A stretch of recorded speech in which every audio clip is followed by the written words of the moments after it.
Destination Change, a podcast where we talk recovery, treatment, and more. I'm your host, Angie Fiedler-Sutton, with the National Behavioral Health Association Providers. Our guest today is Zach Spowart. He is nomadic in nature and presently resides in Bali, Indonesia, after living in a variety of states around the USA.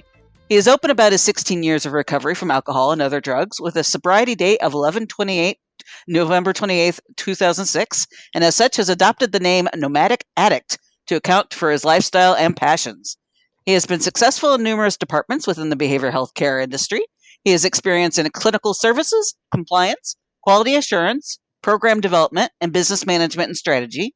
He dedicates his time to the addiction and behavioral health care industry, focusing on assisting clients/patients and landing at the best quality programs around the world through means of digital content. He accomplishes this as the Director of Operations for Addiction Recovery, a company that specializes in organic recovery-oriented content for web pages and blogs written by writers in recovery.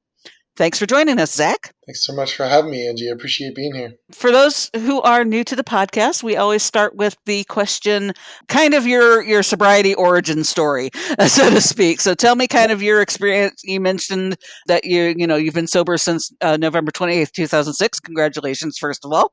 Kind of how your recovery journey and how you got into recovery and that kind of stuff. Yeah, thanks for the question. When it comes to my journey in particular, it's pretty interesting. I obviously, tell people I didn't make plans. I'm sure most of us don't to get sober, but definitely not at the age of 21. I got sober 3 months after my 21st birthday, never to drink again, at least just for today, up until today. Obviously, that wasn't in the cards. It wasn't something I really expected was going to be, something that was going to impact my life. I did not think that, getting sober was going to lead to 16, almost 17 years at this point. And at 37 years old, I'd be saying that, I hadn't had a drink since I was 21. It's pretty crazy when you look at it that way. But also one of my greatest blessings is I hear a lot of people in recovery speak to. Obviously, didn't know it at the time, but definitely grateful for my sobriety, grateful for my recovery today. And when it comes to a bit of my origin story about it, really quickly without getting into a thorough drunkalogue that'll take up the length of the podcast, I struggle a lot with anxiety. And a big part of calming my mind was it was explained to me if I drank, and taught to me rather, I could sort of turn my mind off a little bit. And so it was explained to me later that drinking was my solution to the problem, which was life. And that really resonated with me in the sense of living life on life's terms and for me finding ways to be able to quiet the mind a bit. And so, but anyways, at the, 13, 14, 15 years old, when I was starting to get exposed to these things, drinking really helped me accomplish that. And then definitely as I got older, through high school, through some of the challenges and through college, it was my solution. Girlfriends, dances, things of that nature. But eventually, obviously, became my problem and rapidly my problem. And so, I got, after getting into a bit of legal mischief, being under the influence and stuff, which I like to say that my higher power showed up in the form of police officers and guided me with handcuffs. It was, led to me getting and going to treatment from, an accident I was responsible for that had some felony probation attached to it. And if it wasn't for those mandates at 21 years old, there's no way I would have stayed sober. I wholeheartedly believe that. I needed that strong consequence. A teacher of mine from Hazelden Betty Ford, which is where I got one of my later degrees from, told me, use the terminology, having a back problem. And I really resonated with that. He had the courts on his back, the lawyers on his back, the parents on the back. And that was my story. I definitely came in with a back problem, having all that stuff on my back. And I'm grateful for that. So it's a bit about my origin story and what led to me getting sober and why I stayed sober.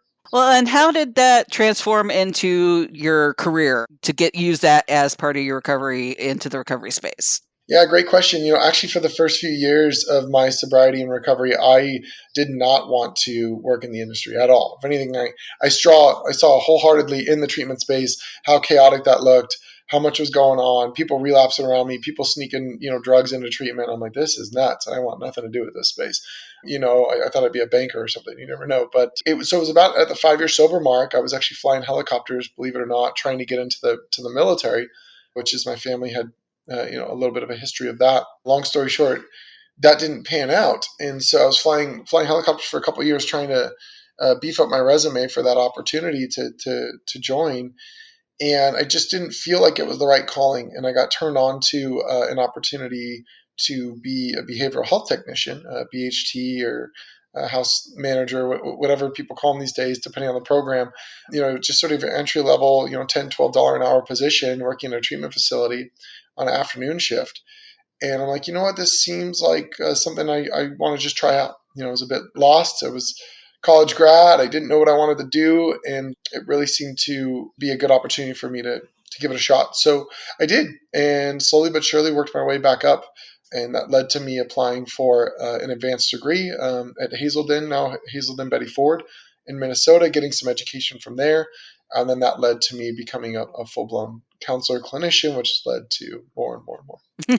Well, and that kind of leads to the Nomadic Addict. You have a blog that you have named after that. Kind of tell me how you decided to start that and what prompted that. What made you think that that would be something worth doing? Yeah, thanks, Angie.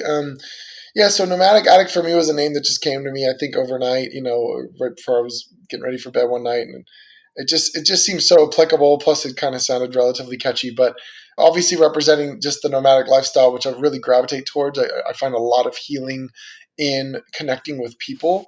It was explained to me also in my recovery that addiction is being cut off from people, and recovery is connection. And so I find a lot of connection in my travels and in meeting new people and exploring different cultures and really finding my zest for life in my travel. And so capturing that in a platform that I could give to others is really important to me and will continue to be important to me. Well, my primary gig is through digital content with addiction recovery, as I mentioned. My passion project and hopefully my long-term project that I want to continue to build out, my goal is to be, a nonprofit or charity based that could sponsor people's travels, their mental wellness, maybe even interventions, help people get treatment, potentially even scholarships for education. A lot of these things that I've done and have found success in is what I want Nomadic Addict to eventually offer people. And so when I started getting the idea, I had some friends and family that were like, you know what, you do some cool stuff. Like you should really share it with people. And so that launched the web page. And then the things I've learned from addiction recovery allows me the opportunity to apply that knowledge to, the open world wide web, as it were.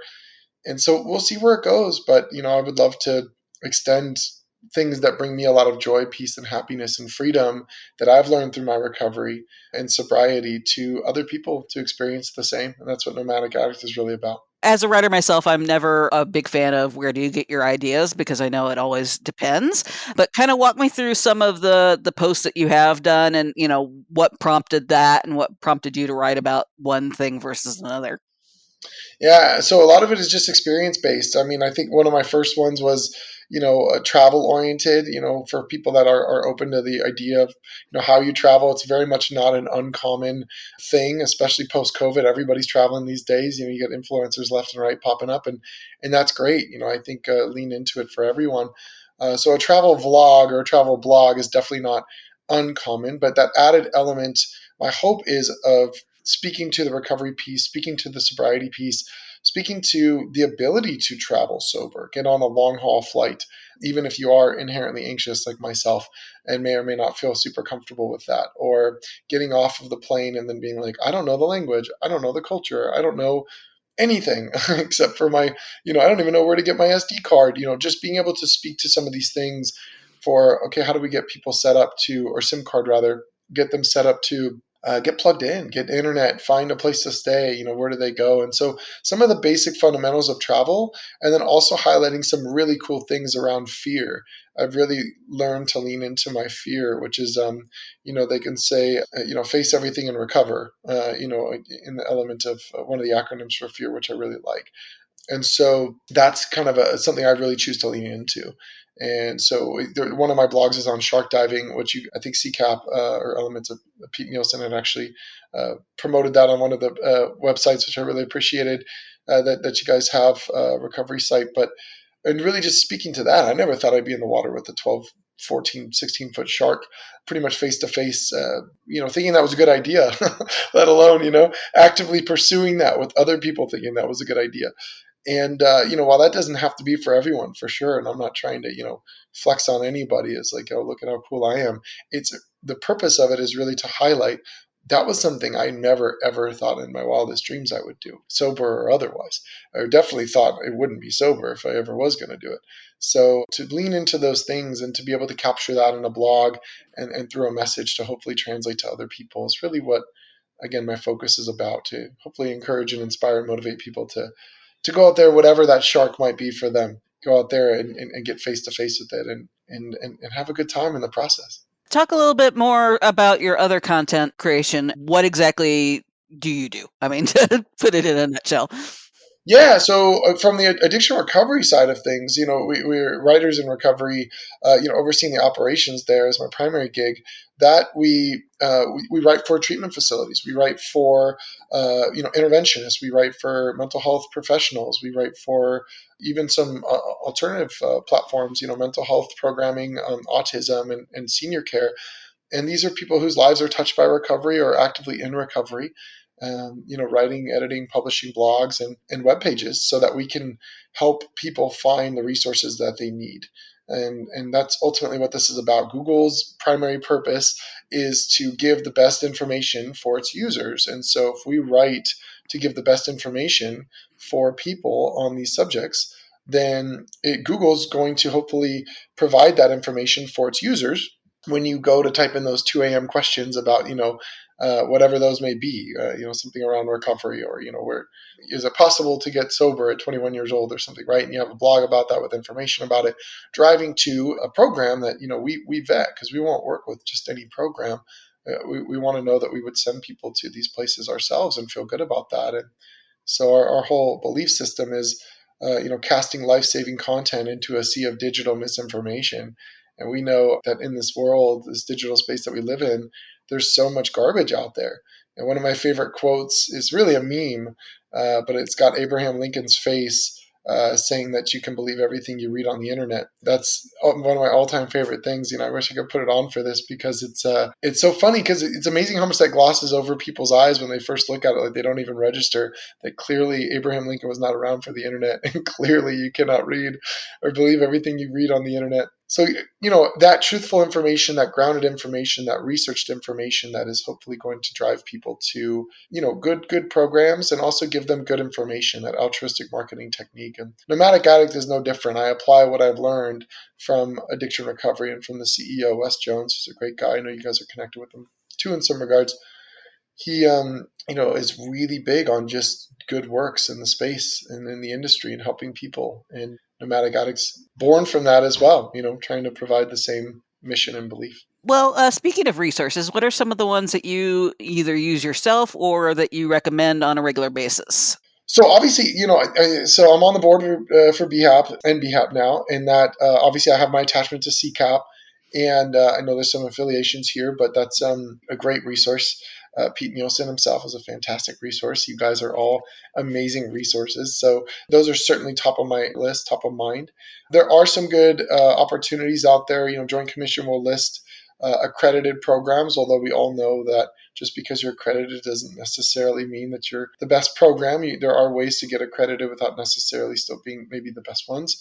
And so if you're talking about resources of programs specifically, a lot of that really boils down to, finding good content online can be a good driver, but also calling and asking really detail-oriented questions, making sure that the people that are answering the phones understand and know about the programs themselves. You'd be surprised how many of them do not.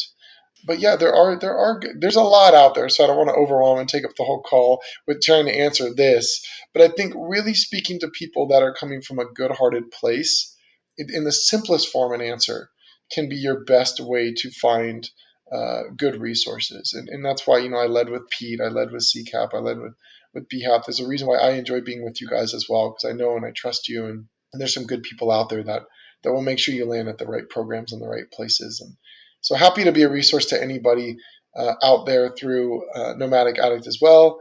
You can reach out to me directly if you have any questions on that. Otherwise, again, it'll take up the whole time trying to sort through ways and manners of which you can find the best programs out there. But there are some good programs, but good trustworthy people are usually going to be your best bet, because unfortunately, just wrapping up that question, programs are constantly changing hands these days too, and it can be hard to keep up with. And if you don't have your finger on the pulse of who's still the owner of which programs, things can change seemingly overnight. So, yeah, happy to be a resource, and I know you guys probably feel the same way as well. In terms of, you had mentioned the meme of, you can't believe everything that you see on the internet, as said by Abraham Lincoln. What are some of the ways you kind of verify that what you're doing is accurate, just for people who might be listening? So for me, it's easy when it's coming from me because I know that I'm getting grounded in my own research and my own experience, and I'm speaking from a place of I experientially with regard to my own life, my own journey, my own experiences, as I mentioned. So I'm not going to go out of my way to try to fabricate anything or speak to something that's going to be different because it is grounded in those experiences. When it applies to like an addiction recovery platform or with our other writers, all of our stuff goes through editors, it goes through quality assurance platforms, and a lot of which I guess credit to LegitScript there. We only utilize certain platforms. So we're not going to refer or link to a random platform. It's got to be a .gov. It has to be one of the approved links. It's got to be published with scholarly articles that are published with certain approvals. And so there's things out there that are checks and balances in place to make sure that it's not going to just be random information in the sea of digital misinformation. That's certainly a great question. I'm really glad that you asked that. And I hope a lot of people will ask that question and research more for themselves because, again, anybody can write a blog and anybody can make it out to sound really good and anybody can skew it in such a way to make it seem like it's 100% genuine. Matter of fact, without going down a rabbit hole of AI with ChatGPT these days, that's a big area that people really need more education on because ChatGPT is designed to be a writing communication based algorithm. It's not even technically artificial intelligence. It doesn't think independently. It only knows to communicate back to us within certain parameters that are pre programmed based off of information up until 2021. As you know, Angie, we're in 2023. So there's already going to be outdated information. There's already going to be recycled old information. And while it can be repeated back to you in a way that sounds very good and reads very well, it makes it seem very, very believable. It doesn't mean it's actually true, which is where that whole Abraham Lincoln meme comes in. And Bard, which is Google's new algorithm to compete with ChatGPT, was when they showcased it in a Paris launch that they had. They were basically called out in real time for errors that they made, Bard had made, which is the ChatGPT, fighter on their algorithmic based platform, and it just had misinformation. People were raising their hand like that's not true. This is not correct. And they had to preface it, and they continue to preface it with like, well, this is learning. This is just information. You're participating in a platform that is learning for the future. And that's fine. And that's why they tell you, even the CEO of ChatGPT will tell you, like, if you're going to use this to help with brainstorming or X, Y, and Z type of things, great. That's what it's there for. But do not use this to write books. Do not use this to write, do anything professional or medically inclined. There's all these things that he'll tell you as the CEO of this thing. Don't do it for these reasons. And yet programs, unfortunately, will do it. They lean into it as though it's gospel because it's cheaper or it's easier or it just reads well, and they don't want to believe that it's not the end all be all.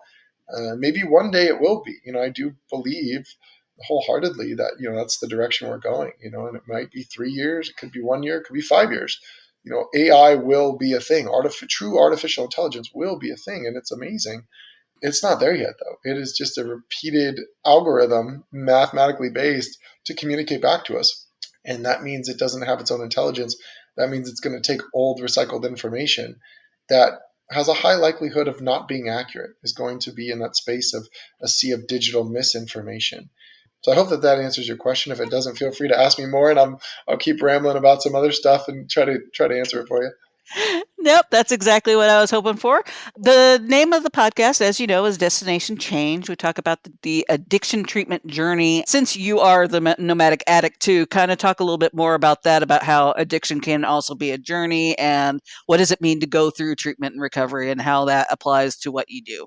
I love it. Yeah, when I started Nomadic Addict, my first tagline was "Sober Global Travel Possible," and I had some people sort of make fun of that. They said it was a tongue twister, so I swapped it out for adventures in recovery and journeys in recovery and things of what you're touching on right now. And so I think just speaking to the question directly, I mean, I think there's so much that goes into the journey of life, not to pontificate or get too philosophical here, because I'll do that. I love doing that. But I think everyone's journey is going to be for themselves. And while there is overlap in treatment about how we are approached, and there is this idea of client centered treatment, which I do believe exists. But again, for those of you out there listening, looking for resources, make sure you ask that question. What are they actually doing for your client centered treatment? Because that's a good buzzword out there these days. But there is inherently something that differentiates us. There's, for all of us, there's things out there that make us independent, makes us great, makes us who we are. And that's one of my favorite things about human beings and cultures and diversity and travel is tapping into that and seeing what makes us different and unique, and how we can learn from each other as a result of that, the way that we see the world differently, the way we experience the world differently. And so when it comes to journeys through treatment, and when it comes to journeys through sobriety and recovery, each person has their own, and it can be directed and guided through a sponsor, through technicians, through therapists, through, resources, other friends that have walked this road before them. And yet each person has their own path. Some people are going to have kids in their sobriety, and that's a part of their story. Some people are going to have it, families later. Some people are going to be, I'm still solo, solo traveler. Some people would never want to be a solo traveler. They'd want to travel in groups or do certain things in groups. I, for one, have really learned to find myself in my recovery, and groundedness in myself, and autonomy in myself, and faith and belief in myself. And that's a part of, my higher power and my connection with, again, with my recovery, and grounded in my sobriety, and a belief in the abilities that it affords me these days. But all of that, I guess, just trying to speak to the point, is going to be driven from within, is what I'm trying to really highlight. And that's, I believe, inherently for each person, for them to find out throughout their journey and their recovery. And I think it's also kind of the scariest part of this, is like, wait a minute, like, I have to have the answers. Like, you can't give them to me. It's like, well, yeah, like, we have some ideas, some rough ideas out there of what your answers might look like. Like, we know 90 and 90 for AAers out there, 90 meetings, 90 days. And we know the 12 steps seem to work for most people if you do them, and work it, if it works if you work it type stuff. But the truth of the depths of each of us, I think, is in our journey independently, is the answers are within. And we gotta, go within or go without, is another, I got all these AA sayings that go through my head, and these days I'm grateful for that, and what I've learned in my recovery and my sobriety is part of my story. But I really like that saying too. Like, if we don't go within, then we go without. And so leaning into that for our own journey, and listening to that inner voice, listening to what drives us, listening to our passion. Again, back to nomadic addict, and I love addiction recovery for that reason, and having a boss and a friend who supports me in that platform, because that is my passion project. I love what I do in addiction recovery as well, and I want to extend that further into a calling that I believe is inherently within me, that I want to honor that space for myself as part of my recovery in that journey. So, but that's all founded step by step. That's something that people need to really, I believe, not put too much pressure on themselves to have within 30 days or 60 days or 90 days. Benchmarks are great, checkpoints are great, 5-year plans are great, but be okay with going along for the ride. Things change. That whole saying of, I make plans and God just laughs. Like, it's, I've had a lot of 5-year plans, Angie, and I don't think I'm doing any of them. So it's, just an example of, the journey, and that's what it is. It's we trudge the road of this happy destiny, and that's what this is about. Just taking steps in a certain direction, trusting and having faith one day at a time, 1 minute at a time, sometimes not knowing what that's always going to look like, and walking in that faith, that there's something out there that hopefully is driving us the right direction with purpose. And I hope that speaks to it a little bit, but I think that journey really can be, it doesn't have to be in treatment, it doesn't have to be in AA. For me, that's part of my story, and it's what's been a grounded foundation for me. So I speak to that a lot. But some people do find it through therapy. They'll find it through other evidence-based practices. They'll find it through close friends. They'll find it through reading books, self-help books. And some people find it in travel, and or all the above, right? And I think that's the beauty in this is, to thine own self be true, is one of my favorite quotes as well. Like, listen listen to yourself and honor the journey and have patience with yourself and trust the process as it unfolds without putting too much pressure. And you're going to come out amazed before we're halfway through. Look at me. It's just AA and sober. And, That's exactly what I'm looking for, though. Well, and that you kind of touched on this, but every journey is not smooth. Obviously, what are some of the barriers that you personally maybe have come across to move forward, or that you've seen others come across, and how do you kind of see a good way to overcome those barriers? Yeah, thank you for that question too. Yeah, barriers show up in so many different ways that whether it can be a relationship, which is often something that can be run into. For me, I had obviously my felony probation.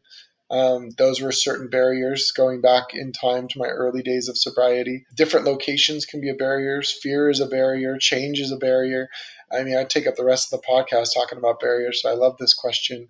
I think for me, it goes back to, and I don't want to recycle my answers too much, but just what I was just touching on about to thine own self be true and listening to yourself, because inherently that inner voice that drives you, not necessarily the inner critic, but the inner voice that guides and leads us around what is our true passion, our true calling.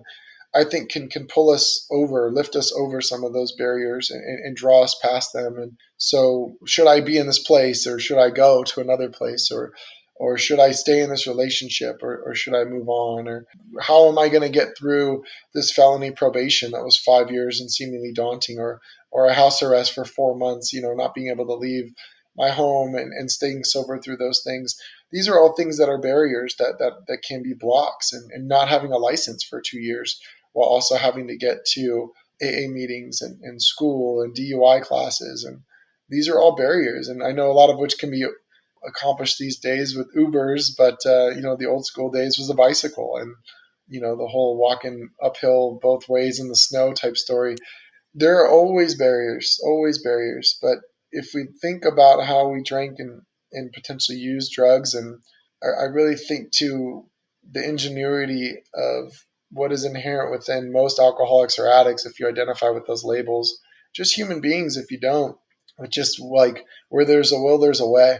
And people are amazing in the sense of how they're able to find ways to really have a solution, have an answer, have a resource. People that get trapped in the hills and survive in these mountains, or stuck. I mean, again, there's story after story after story of how amazing human beings are, lost at sea, adrift. And this is why we love our Netflix shows and our documentaries. And so many of these things are based on true stories, because the resiliency that lives within us as human beings and in recovery is enough to push us past any and all barriers. I truly believe, and that's been a part of my experience too. One step at a time, not putting too much pressure on ourselves. Time takes time, as they say. And I didn't get where I'm at today overnight, and I don't know where I'm going to be, years from now. But it takes time, and I know though that pull, that the calling, that those barriers don't have to be barriers. You can be pulled or blocked or lifted over any of them if you're driven to do so. When you first started talking about your origin story, you mentioned that you were in recovery at age 21. That's, obviously the for at least the U.S., the age to become eligible, old enough to drink, supposedly. Talk a little bit about, what it was like to go through recovery so young and at that age when, more people are kind of leaping into that aspect of life. Yeah, 21. Like I said when I started off, it definitely wasn't part of the plan to get sober at such a young age. I certainly did not expect that would carry on to the point that it has. And just again, more AA talk there around just for today. It really has been minutes at a time, seconds at a time, especially in the early stages. And so I really appreciate the question, because for a lot of people, there's this whole idea, especially attached to the identification or the labeling of addict or alcoholic, that can be really tough to swallow. And I've run into that with a number of people, not the least of which is a really close friend of mine right now. And that's one of his greatest barriers, is just wrapping his head around that title or that label. And so especially at 21 years old, this idea of alcoholic or drug addict, it can be tough at any age. But at a young age, it's like, I haven't even legally been allowed to do this. Like, what are you talking about? But the funny thing is around that, and we know this to be true, legal or not, it doesn't make a difference. An addictive substance or an addictive personality or an addictive person is inherently within that person. And so to discover that at an earlier age, it's kind of almost synonymous with discovering like your purpose or your calling at a young age. And so it's cool in that respect. Of course, I didn't notice it at the time, but it's cool to see it now in the sense of like being able to be gifted with something that was seemingly a curse at the time, but now being able to look back and be like, wow, that was really, really something special to be turned on to at such a young age. But getting sober at that age, again, the mentality attached to that is not easy. So speaking directly to that, most people at 21 are just ramping up their drinking. Or if they're late to the game because they weren't drinking alcoholically potentially before, then they might just now be leading into drinking. And so certain things start to come into question, like, what will your friendships look like? What will the social life look like? What will the fun look like? What will traveling look like? It's not uncommon for 21-year-olds to go on spring break to certain party destinations. We see these things on TV all the time, and there's nothing wrong with that. Obviously, it's go have fun, do whatever. That's why they exist. However, if it's trying to be sober, like me, Cancun spring break or Cabo spring break is probably not the best place to end up at. And when you apply that to the college setting, going back to college, learning how to be a student and trying to be sober at a young age is tough. A lot of people are like, hey, let's go out at 9 or 10 o'clock at night. So speaking directly to my solution, I just started to lean into things that were important to me and that I knew would be fruitful. They say self-esteem is built on esteemable acts. And so I started to think like, okay, what was going to make me feel better about the things I was doing? And one of the colleges I went to, so I bounced around quite a bit in my early recovery and definitely in my early drinking days, offered spring breaks where we got to do like some trips in Mexico, where we got to provide like medical aid or build homes or do some things like that.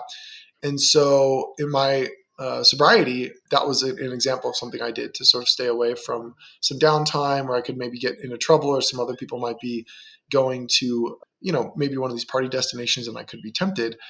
I went and I built some homes for spring break, and that was an amazing experience. And typically the people that you associate with those things aren't running around trying to get drunk or do drugs. They're trying to do something different. And so associating with those people was huge for me. And obviously, I came back from that spring break really recharged and really, really, really excited and grateful and passionate, and inherently more driven to find more about my purpose and more about myself. And it strengthened my sobriety. It strengthened my recovery as opposed to the opposite, really testing it. And other things, it might sound goofy, but there's a country line dancing two-stepping place that was nearby the college I went to in Santa Barbara. And, again, at 20, I wasn't 21 at that time, but at 20, it was 24, 25, being able to go out and go dancing, but go with a purpose. A lot of people were standing around holding a beer, looking at the dance floor. And I was the guy that was out there on the dance floor. You get there early and you take lessons and have a good time. And, when midnight rolled around or whatever, they say nothing good happens after midnight. I go home, it's like 11 or 12 o'clock. I didn't need to be there anymore. I'd had my fun. I got there at 6 or 7 and I'd taken some lessons and I'd met some good people. And, and that was for me, again, very protective of my sobriety and also very grounding for me, because I didn't feel like some people will say you have to associate only with sober people if you're going to be sober. And I have no qualms with that. I think, if that works for you, do it. And I certainly had times and elements where that was my saving grace. There's things like Icky Paw, these conventions for young people. There's local conferences. There's lots of stuff you can do to have fun in sobriety at young ages. There's young person meetings that you can go to. There's an arsenal, an army of things out there that you can find, an army of people out there that are young in recovery that you can have support with as well. And if you also want to associate with, the quote unquote normie. And I don't know that that's even a really good word to use. It's amazing how that'll actually offend some people that aren't alcoholic or addict. They'll be like, I'm not a normie. And you're like, okay, fine. You're not normal. I'm sorry. I'll never say that again. But it's kind of that phrase that we've coined in the rooms of people that aren't alcoholic or drug addicts. But there's plenty of room to associate with people who don't identify, is my point. And to have fun and to not have to be triggered. And I found that through some of the means that I mentioned earlier, and just trying to think like, what's my purpose for going to this place, and what do I want to accomplish? And I, again, had a really good time. It gave me more confidence. It gave me more social skills. It gave me more groundedness in my recovery, which led to me believing like, hey, I can have fun and I can remember everything I'm doing and I can feel really good about what I'm doing. And I can really wholeheartedly enjoy my sobriety and my recovery. So for anyone out there that's listening that is younger in nature, or somebody who knows someone who's struggling, who's younger in nature with this, it's definitely possible. And I try to I'll wrap up the question with this. Like I meet people today who will say, 50 years old or 60 years old or whatever in the rooms, I wish I got it at your age. And it really, well, in some regards, I'm, sad for them that they have to say that, to each their own in terms of their own journey. I really appreciate and I'm grateful for that reminder from them, because it helps me feel really grounded and appreciative of the fact that I did get this at a young age. And to think from that perspective, which is how I started the answer, of like, wow, what a gift and what a blessing this is. It's like someone really tapping you into a superpower of getting in touch with yourself really early on is a great blessing. So I hope people will hear that in the sense of like, getting sober young can be a challenge, and it's also this amazing gift and opportunity in the sense that if that's the road we're headed down, there's a trap door to every bottom. There's an elevator only goes down. Like which floor do you want to get off at? Like, we don't have to keep riding it down, down deeper and deeper. We can get off when we decide we want to. And so that's part of my story, and something I would offer up to other people is to lean into the hope and just know that there's a lot of fun that can be had out there. I've done over 40 countries. I've flown helicopters. I have over 300 dives, scuba diving. A laundry list of things I did, almost all of which was done sober. Close to none of it was done while I was under active addiction and active drinking. So the world really opens up, and life really opens up, I think, when we get sober, if we allow it. Do you have a favorite sober destination? Good question. I get asked that a lot. It really depends on what you want out of life. I think my favorite destination that has just about everything is Japan when people ask me. But anywhere and everywhere I've gone, I've been able to find good people, and I've been able to find sober people. The rooms of AA are everywhere. But, even people, just if you're open about who you are, and I've met people that just don't drink, just don't drink. And we share that passion, that story around. But I've shared sailboats and sailing journeys with people that are sober. I've had people invite me to their villas to meet their family or pick me up from the airport. That was a connection through sobriety that have changed and shifted my life completely, that have extended themselves to me on one or two FaceTime calls, just because we share that inherently. There's a laundry list of those types of stories that happen. It's pretty amazing when we open ourselves up to those opportunities. But yeah, I would say, just in a nutshell, the shortest answer would be Japan's a pretty special place. There's a lot there. Highly, highly recommend that to anybody that want to go.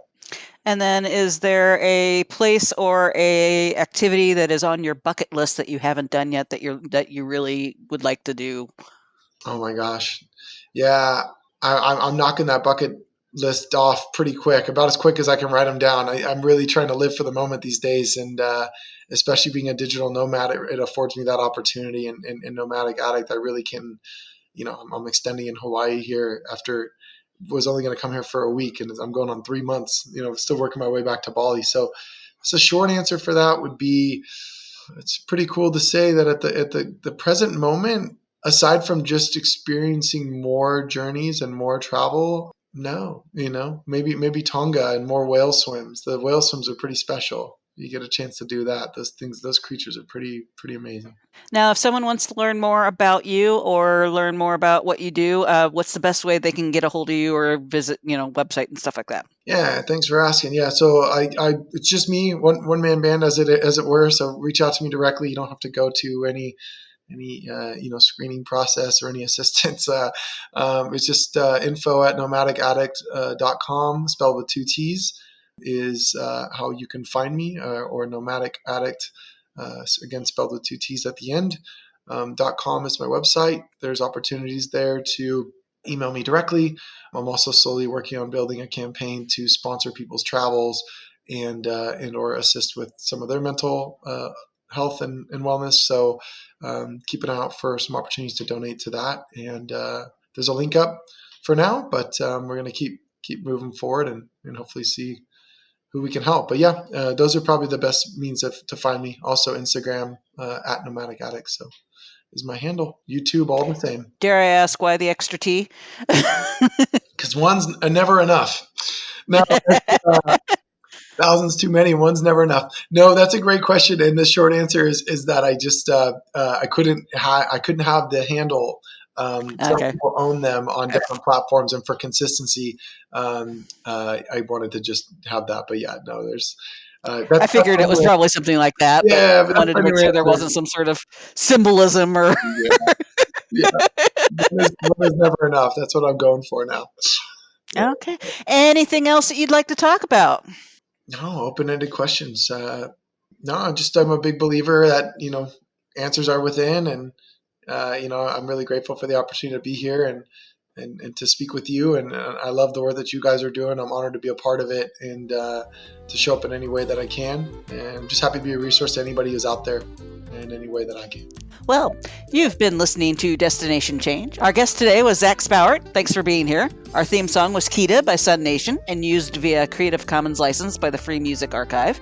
Please consider rating and reviewing the podcast on Apple Podcasts so we can get more listeners.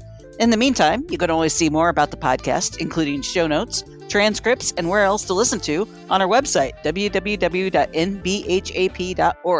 If you have any questions for the podcast, please email us at info@nbhap.org. Thanks for listening.